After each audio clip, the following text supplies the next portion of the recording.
You're listening to PetLifeRadio.com. Is your pet stressed out? Does your pet need annual vaccines? Which pet is best for a child? Would you know if your dog was in pain? Pet Life Radio presents The Pet Doctor, where you'll learn everything about keeping your pet healthy and happy.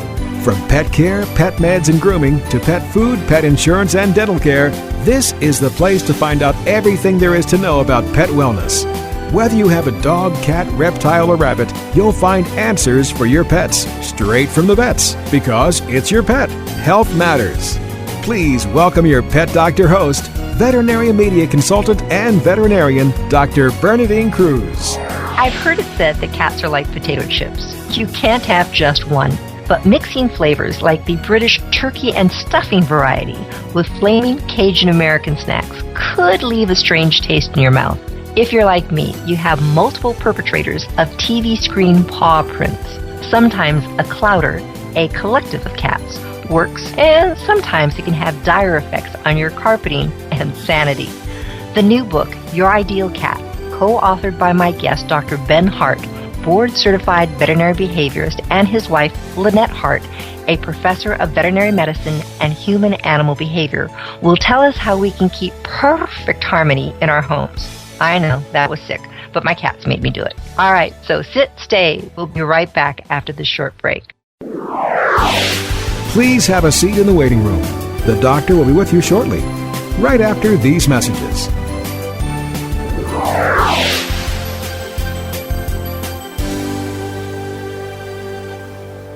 Are you crazy about cats? If so, check out The World is Your Litter Box, Deluxe Edition. This clever how-to manual for cats, written by a cat named Quasi, contains more laughs than should be allowable in one book, and is poignantly underscored by the combative yet loving relationship between Quasi and his human. The World is Your Litter Box, Deluxe Edition, is guaranteed to have you laughing your tail off. So, treat yourself to a copy today. Available from Amazon. Your dog digs a hole under your fence, and the next thing you know, protect your pets with Dig Defense, the amazing new product that keeps your pets in the yard. Dig Defense is safe, fast, and easy. Each unit is made from 4-gauge galvanized American steel and can be used for repairing dig-outs, filling gaps, or to hold fences down so pets can't get under them. Dig Defense provides peace of mind that your pets are contained humanely and safely. Visit digdefense.com today. DIGDEFENCE.com. Let's Talk Pets on PetLifeRadio.com.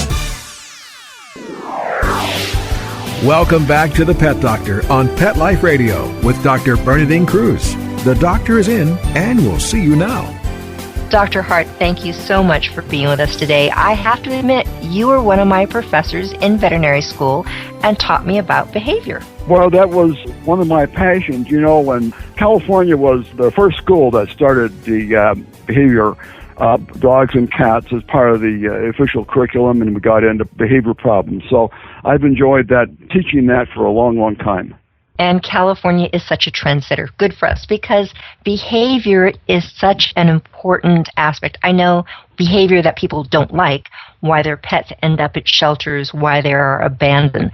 Now, would you say the same thing holds true for cats? I would say that's probably true, but for different reasons than for dogs. Dogs end up probably in the shelter because of aggression problems, and mostly that's the leading one. And with cats, it's probably house soiling or furniture ripping up.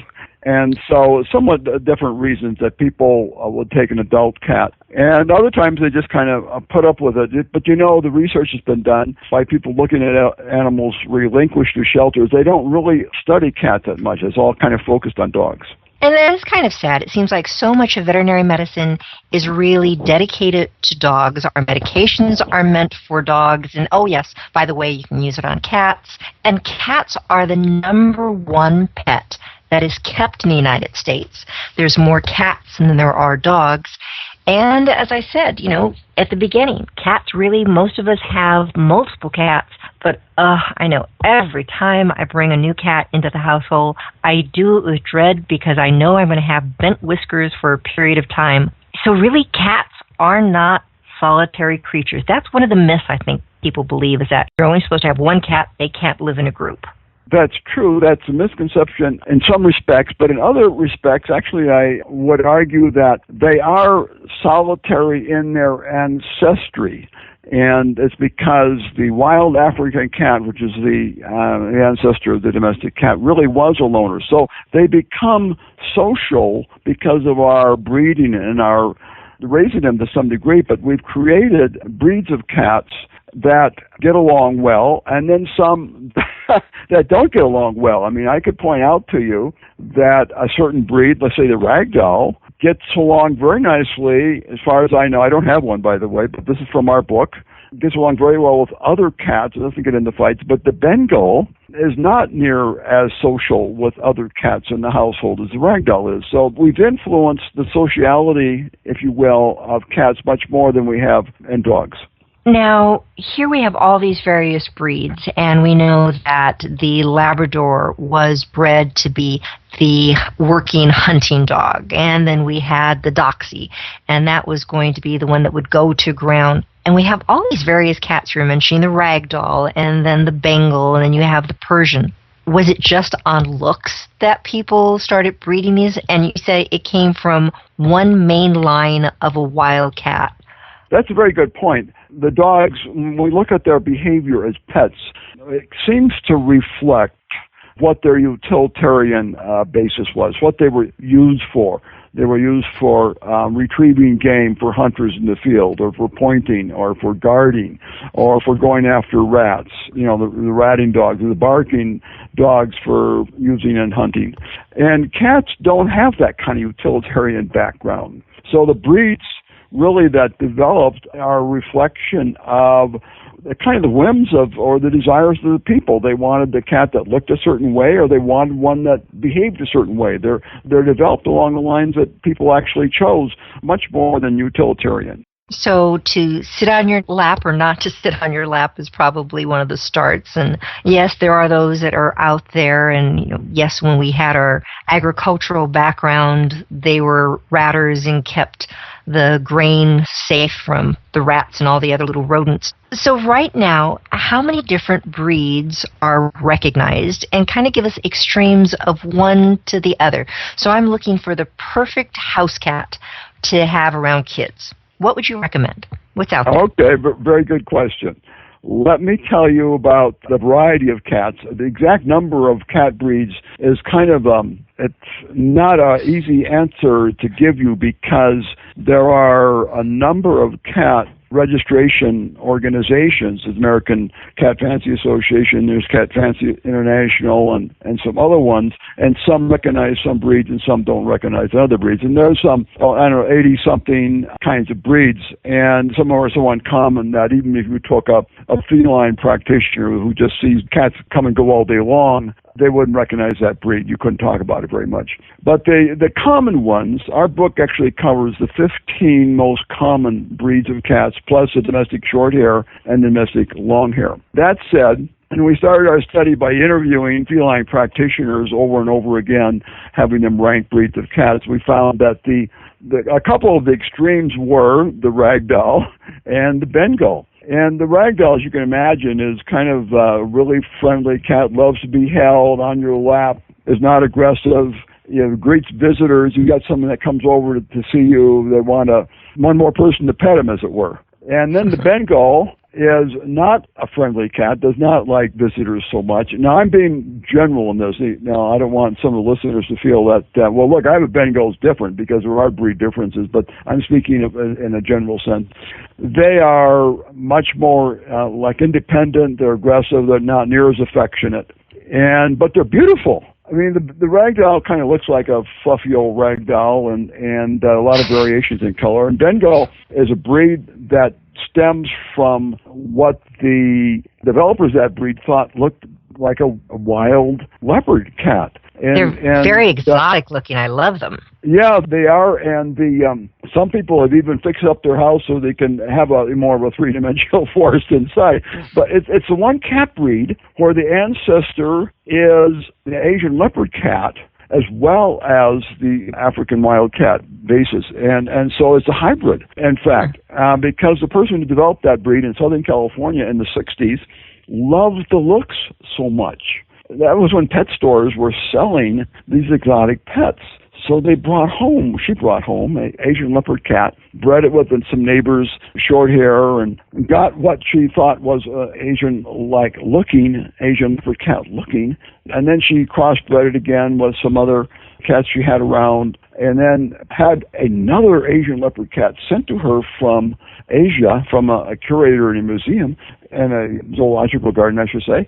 And then they bred this cat again, so they've got something that really looks wild-like. And it's the looks, not the behavior, that attracts people to that cat. It's a very popular breed. Now, the Bengal as well as a Savannah cat, those two, oftentimes it seems like they're closer to that wildcat in behavior. And I know you say it's more of looks, but it doesn't seem like they're that far removed genetically from their wild ancestors versus, say, the domestic shorthair.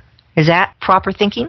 Well, that's true. The Bengal is, when the International Cat Fancy Association recognized it, I think it was 4 generations beyond the initial development of that breed. And so that's not very long, 4 generations. And it was looked at as if a cat is breeding true when you have the second generation, third generation, fourth generation breeding with each other.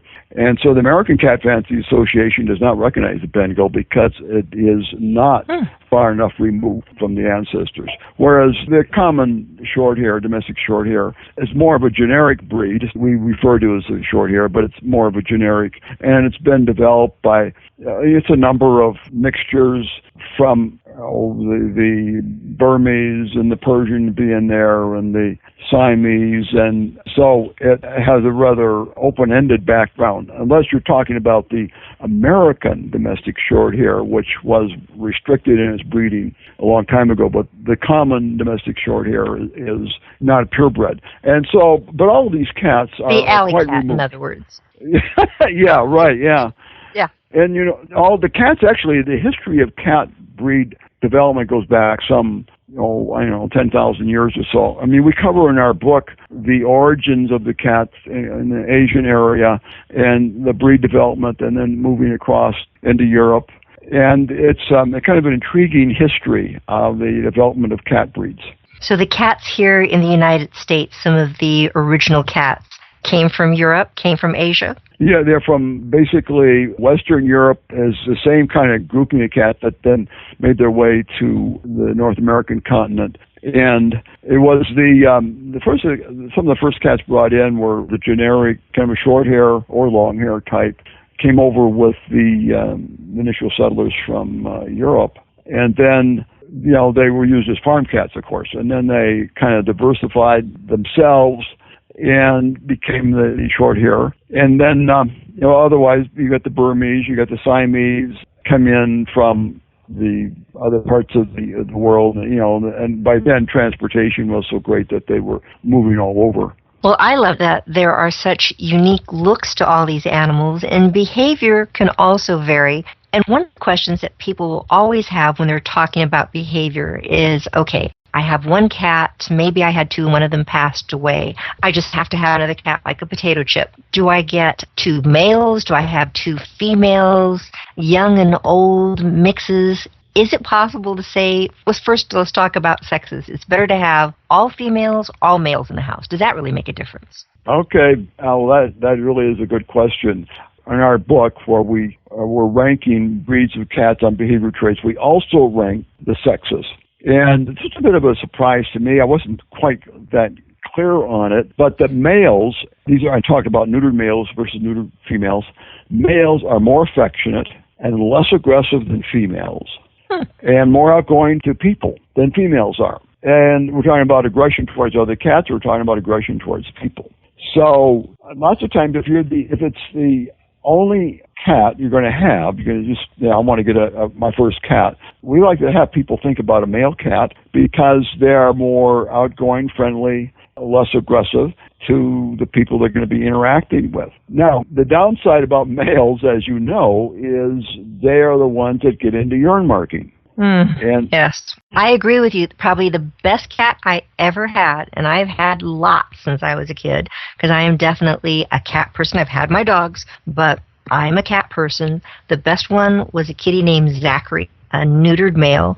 He accepted everything that came into the house. And probably the disaster zone that I had was a male cat by the name of Bogey, who urine marked from the time that he was itty-bitty and his little ears were screwed on too tightly, was the best way to describe him. Okay, so that's the thing. So if you have several cats already, and since it's the interactions between cats that's the most frequent, certainly not the only, but the most frequent trigger for urine marking is you bring a cat in and they have some agonistic interactions. They fight some, they don't like each other, when you bring new cats in. That's the main trigger for urine marking in males. So females are much less predisposed. So if you already have 3 females there, and even though, males and females scrap some, it's not that, a male and female will get along better, but it depends on the way they're just going to interact. Think about a female. If you already have a male and a female, think about bringing in a female. I say that simply because then every cat you bring in, the chance of evoking some sort of low level or even high level of aggression increases. And the urine marking's the result of that sometimes. It's only 10% of male cats that get into urine marking, but that's still, that 10% of people stuck with that, it's a real problem. But females can also urine mark, correct? No, they absolutely can. When we've done our surveys or we've tried to recruit animals for testing of medications to treat urine marking, we find that we get about 8 males for every 2 females that are actually suggested or referred to us for our trials. So it's much easier to get male urine markers to cooperate in a clinical trial to test a new medication. And we've done a survey on this as well. It looks as males are about 5 times more likely than females to urine mark.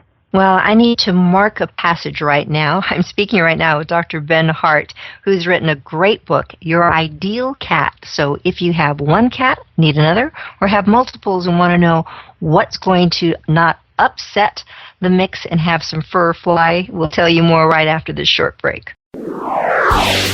Please have a seat in the waiting room. The doctor will be with you shortly, right after these messages.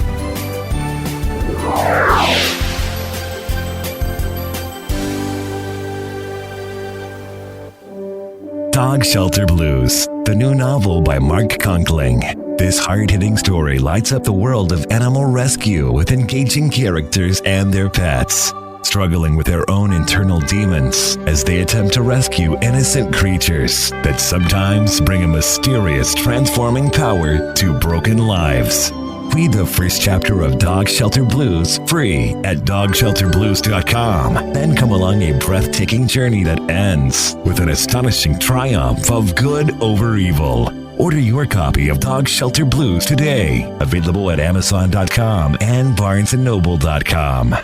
Hi, this is Tim Link, animal communicator and pet expert and host of Animal Rights on Pet Life Radio. Have you ever wanted to know what your pet is really thinking? Do you want to find out if they truly understand what you're trying to tell them? Ever wish you could build a better understanding and closer relationship with your pet? Well, now you can. Learning to Communicate with Animals is a 4-part on-demand workshop. In the workshop, you'll learn the essential techniques that are necessary to communicate with animals, including what is animal communication, breathing correctly to achieve the perfect state to communicate with your animals at a deeper level, using guided meditation exercises as a method to communicate with animals, and how to send and receive information from your animals. So if you're wanting to learn how to communicate and connect with your animals at a deeper level, visit PetLifeRadio.com/workshop and purchase and download Learning to Communicate with Animals. You'll be glad you did. Ever wonder what it would be like to live in a perfect world for cats? I'm Pamela Merritt from The Way of Cats, longtime cat rescuer, full-time cat appreciator. Join me and my cats James Bond, RJ, Olwen, and Tristan in a perfect world. Every week on demand only on PetLifeRadio.com. Let's talk pets. Let's talk pets On Pet Life Radio. Pet Life Radio. PetLifeRadio.com. Welcome back to the Pet Doctor on Pet Life Radio with Dr. Bernadine Cruz. The doctor is in, and we'll see you now. Dr. Hart, this is really fascinating. There is really no book that I've ever seen where I could go and go, all right, this is the situation I have. What can I do? How can I add to my mix of kitties? You were talking about males and females, and it sounds like some neutered males really have some battle of the sexes won there. But how about mixing young and old cats? So many times we'll have a pet that passes. For instance, I have a 14-year-old kitty right now, and I have a 3-year-old. I thought, this middle one or this younger one needs a friend. So I brought in a kitten. It's worked. There's those bent whiskers for about a month. But would you generally say it's a better idea to bring in a young one, a middle age, or if you have a senior, to bring in another senior?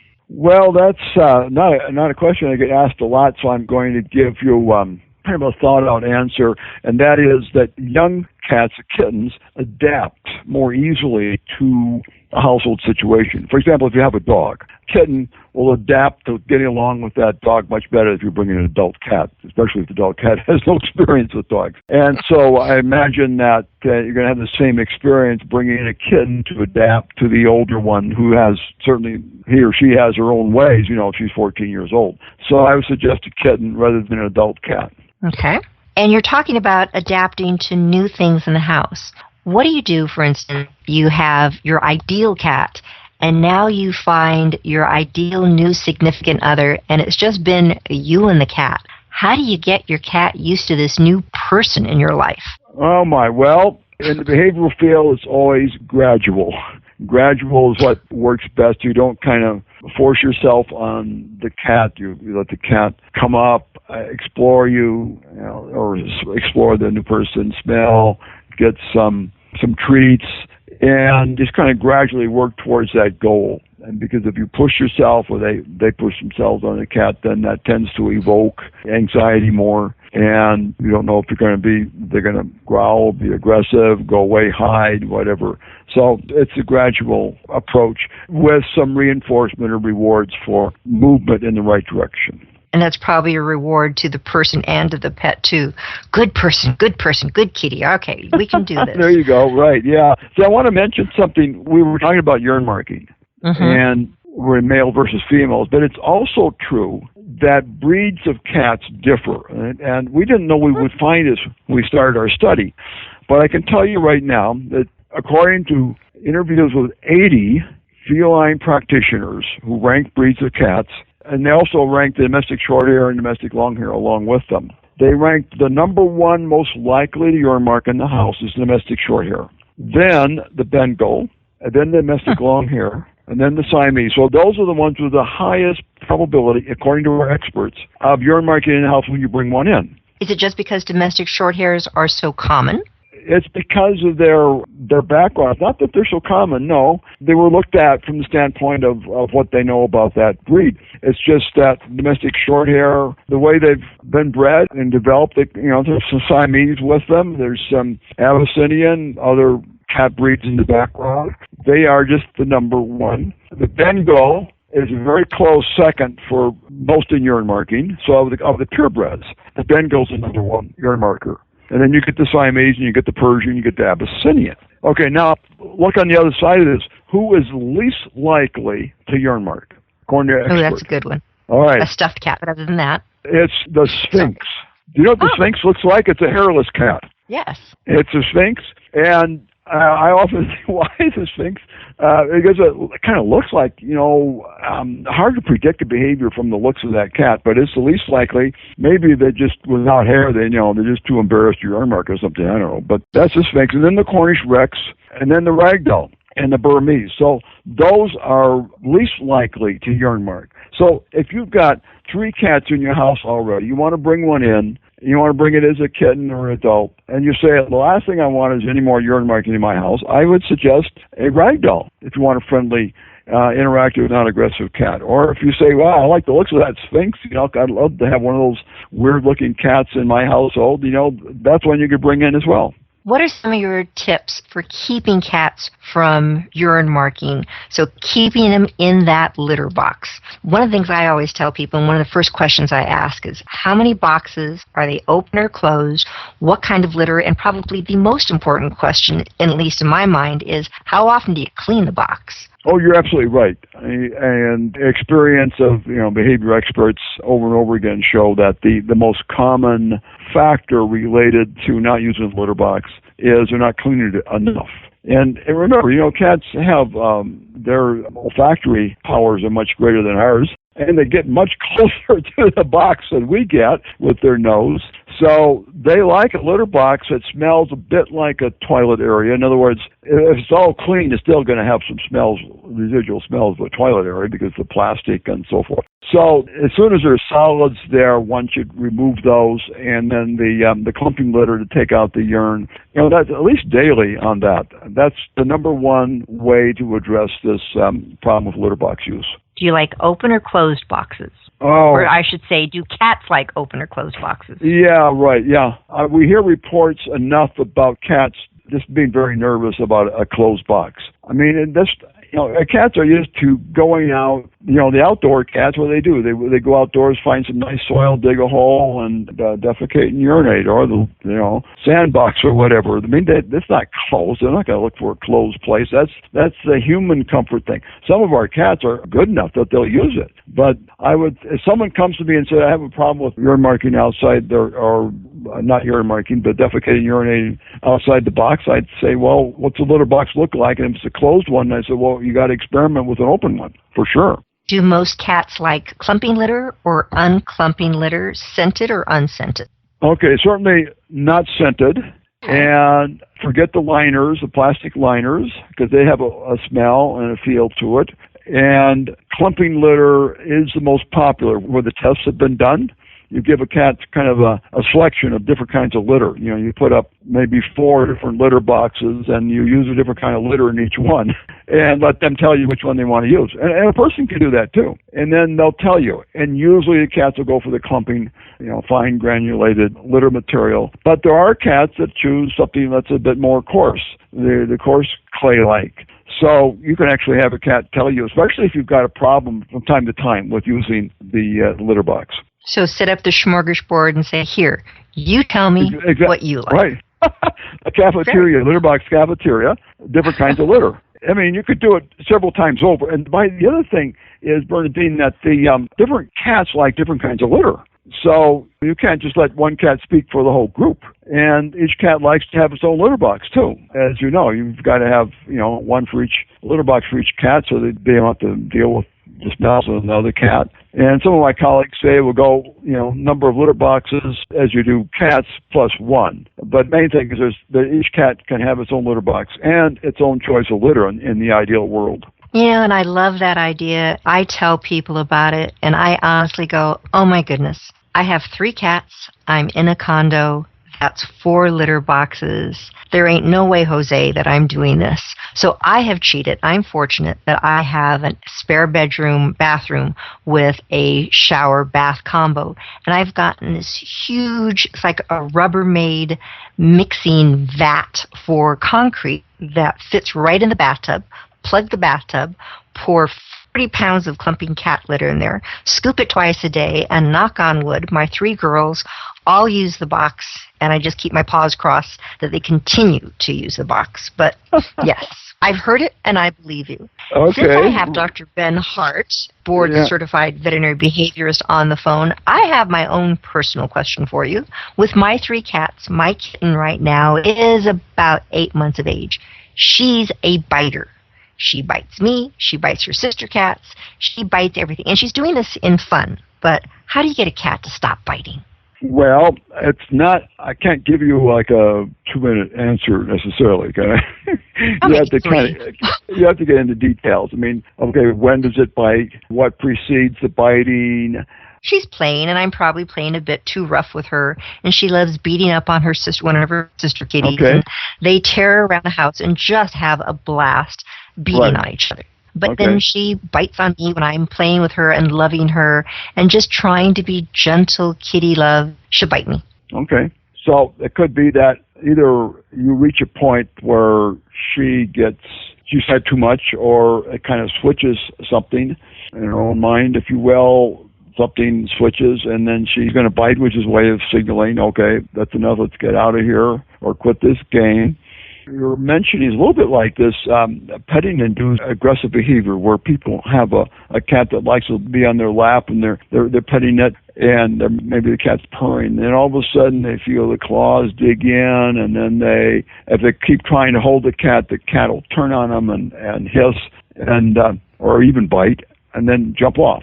And we don't understand the basis of that behavior. It's just that you reach a point of where the petting induces some sort of aggressive reaction. And there's no physiological or behavioral explanation for it. And the treatment, of course, is just to recognize the signs. Learn to recognize the signs when that cat is likely to be triggered into an aggressive mode from the mode that it was in just before that.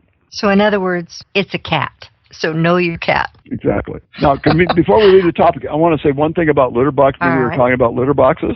Yes. Okay. And I mentioned that you could rank cats from most to least with regard to urine marking. Now, as it turns out, you can say something about litter box use also. The domestic short hair was ranked highest on litter box use, the easiest to train to litter box use. And the Persian, the least. Those are a couple of things to keep in mind. The Persian, known for problems with litter boxes. Now, this is feline practitioners telling us, and when they're ranked, that people complain about the problems with litter boxes. The Persian is the least easily trained or easily kept trained to litter box use. So, Dr. Hart, in your book, Your Ideal Cat, do you have like a little Excel spreadsheet that says, okay, if you want for family cat, it's these, and if you want for house urine marking to avoidance, it's this cat and this particular breed? Do you have a spreadsheet in there? We don't have a spreadsheet, but we have something better than a spreadsheet. I love it. We have 12 bar graphs, and people are very used to understanding bar graphs. The bar graphs have a scientific basis. Bar graphs that the length of the bar, and that's what I've got. I've got it open right now. I've got it open to litter box use. So that's where I'm reading off the information I'm giving you. The bar, and they go from, we have our 15 purebreds plus the domestic short hair and the long hair. And so you could just say, okay, how about friendliness towards visitors? What about, furniture scratching? There's one here on furniture scratching. What about the friendliness towards visitors? What about fearfulness? You get the cats, you don't care if they're friendly, but you don't like them hiding under the furniture all the time. We have a graph on that one. So we've got 12 behavior traits with the bar graphs. And then you can turn to the breeds, and you can look at each breed has a bar graph for each that points out all 12 of these traits. So if you look at we're talking about the Bengal. Poor Bengal gets a lot of bad rap here, but they're such a beautiful cat. But they're gorgeous. They are, really. And I'm looking at the bar graph here, and the bars go up to 10. They go down to 1. Aggression to family, other cats, activity level, they're up there at 10. They lead the group. Furniture scratching, they lead the group. And then down here, affection, they're at 1. So you can look at that. Now, recognizing there's individual differences, but now I'll turn to the bar graphs on the Burmese. And affection towards family, that bar is up there at the number 7 level. So they're above average in affection towards family. And here's litter box use. They're above 8, a score of 8 out of 10. So they are very good towards litter box use. And then they're kind of moderate and everything else. So all the breeds have their own bar graphs that go with them. Well, some people listening to right now would think, Dr. Ben Hart, he's only into cats.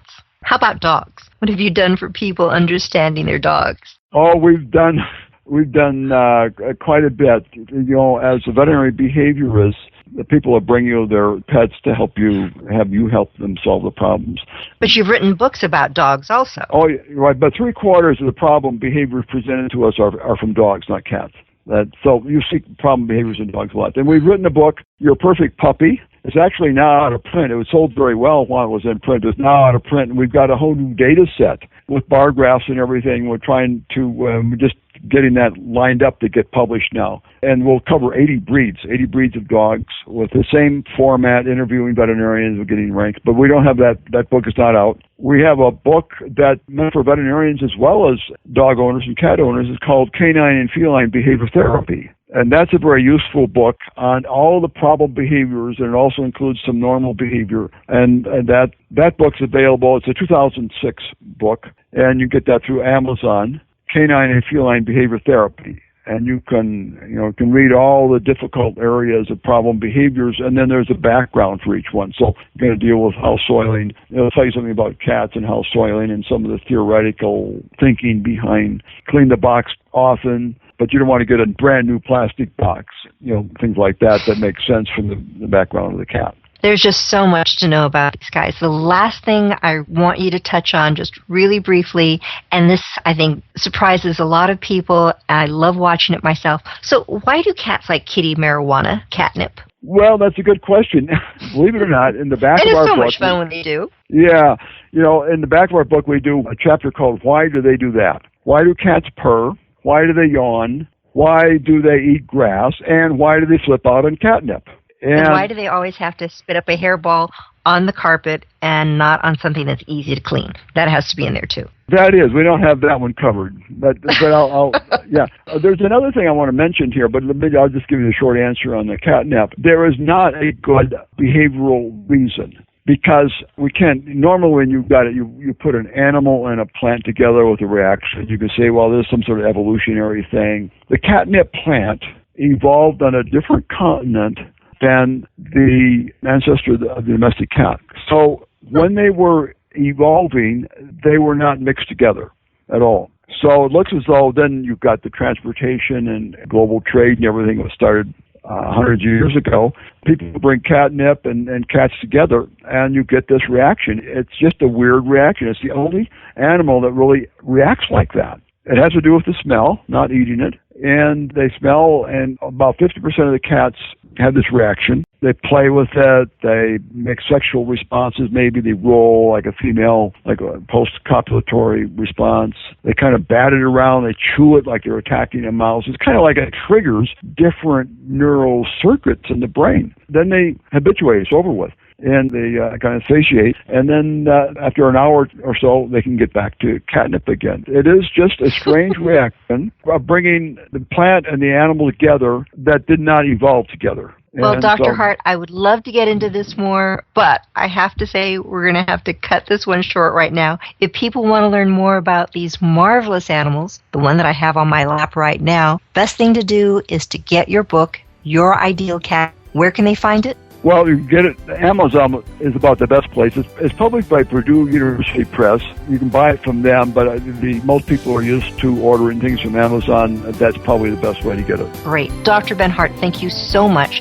I know we're going to have to do this one more time, talking about your ideal puppy and how to bring that puppy in and learning how to make that addition to the family work out as best as possible, because you want to keep them in the house. Once you adopt them, it's for life. You've been listening to Dr. Bernadine Cruz and Dr. Ben Hart. This is the Pet Doctor. Thank you very much for listening. Please tune in again next week. We'll have more information on how to make you the best possible pet owner.